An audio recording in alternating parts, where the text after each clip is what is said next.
Hey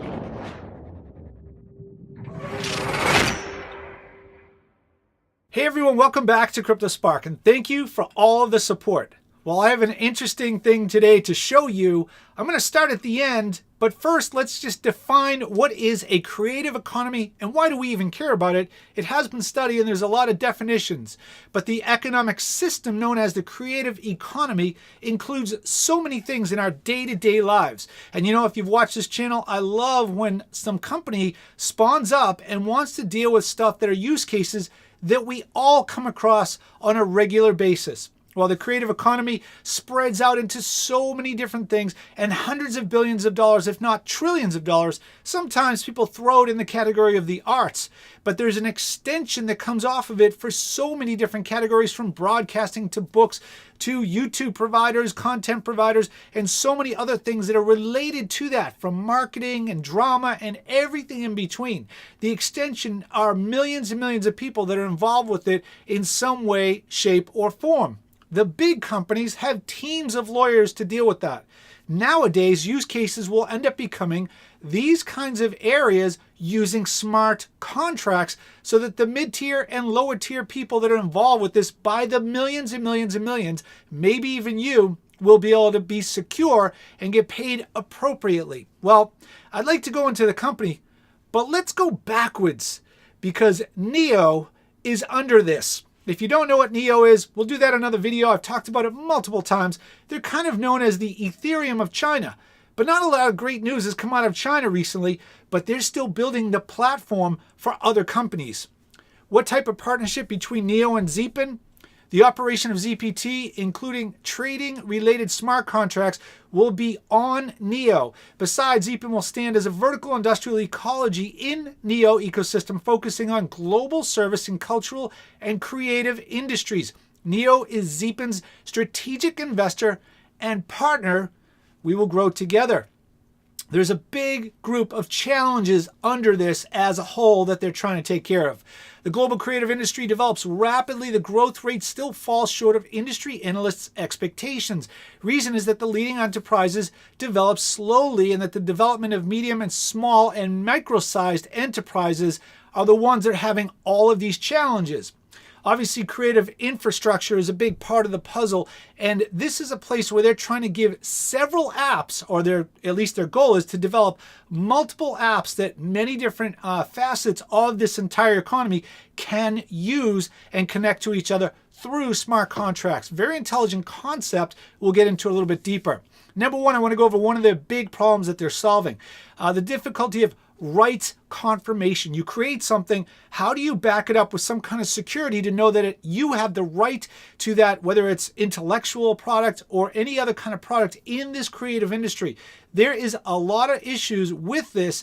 Now, maybe so in other countries outside of the US. Obviously, we have our system here, but around the world, how do you cross borders? And I've dealt with patents myself, and a lot of this information is very complex and unbelievably expensive to deal with. Another problem is imperfect supervision and distribution mechanism for copyright assets leads to a lot of trust issues and mechanisms that fall apart, and a lot of lawsuits. Centralized trading venues cannot keep up with the trend of lightweight innovation development, so we're building a decentralized interconnection which can be global, obviously. An untrustworthy and opaque trading mode cannot blend in well with financial innovation. It stops people from getting involved in the first place. So much skepticism because you have to deal with a lawyer on the most simple, basic things if you're going to deal with creativity. Now, a lot of people just bypass it and don't realize they're infringing on rights, and it's not a good letter that you want to receive or notice when that occurs. So several of the things they're doing, they're building apps and trying to make it so those use cases are the easiest and the most useful at the beginning, and then they're going to build on top of that. Their first thing is called Copyright Pro. In Zeepin Chain, each creator who has had their right validated will receive a kind of digital asset called Copyright Pro, which will get the support from Zeepin Chain in its whole life cycle, including copyright, selling, transfer, distribution, all the other things that you might do with certain copyright and day to day, but this way protecting it.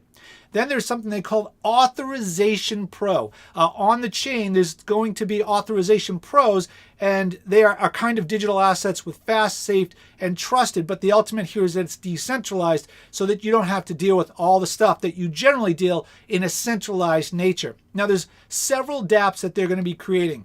You can see the names behind me, and of course, link below. I will do that. Some of them are further down the roadmap, but you can see what they're attempting to do moving forward over time. They're starting out with the easiest ones that millions of people day to day use. So their big focus is on use cases. Okay, that's how to keep that in mind. I'm going to go into the token very briefly.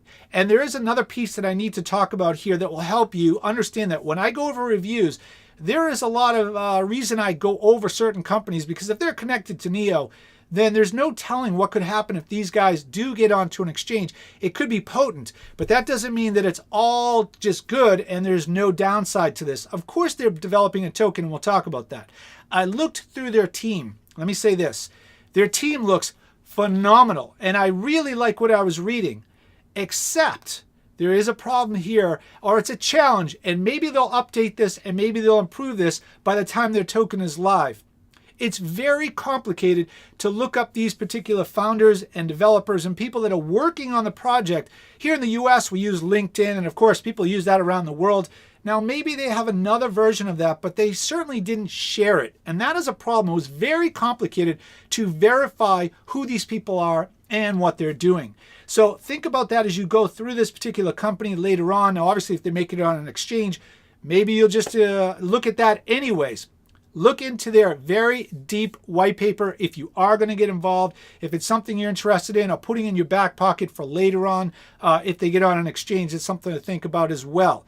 Now, we have a little bit over a month before they actually release, but their pre-sale is coming up in 35 days. As you can see behind me, their tokens are also designed, as many companies are designed, to have different levels of bonuses and certain amounts that you can get back, or if you're one of the early adopters, or if you come in a little bit later.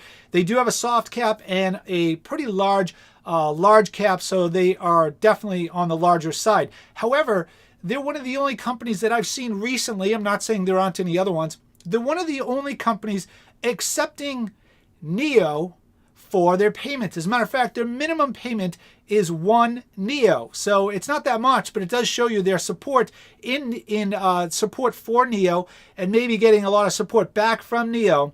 If you see that you think that NEO is a good company, then this might be another company that's an offshoot that is a good one to look at. From an investment point of view, I'm not giving any financial advice. Do your due diligence. And again, remember, difficult for me. I tried to look up the founders in this case. It was very difficult. I'm not saying the information is false. I'm just saying I couldn't get it easily. And that is a detriment for most investors when they look into companies like this. They're out of Shanghai. Obviously, they've been dealing with their governmental issues there. And whether they can shine after this or long term remains to be seen. But I thought it was interesting because they're building on the platform of NEO. And as any of you that do know about NEO, it is known as the Chinese version of Ethereum. If that holds true, maybe it's a really good one to look at. All right, guys, that is your Crypto Spark for now.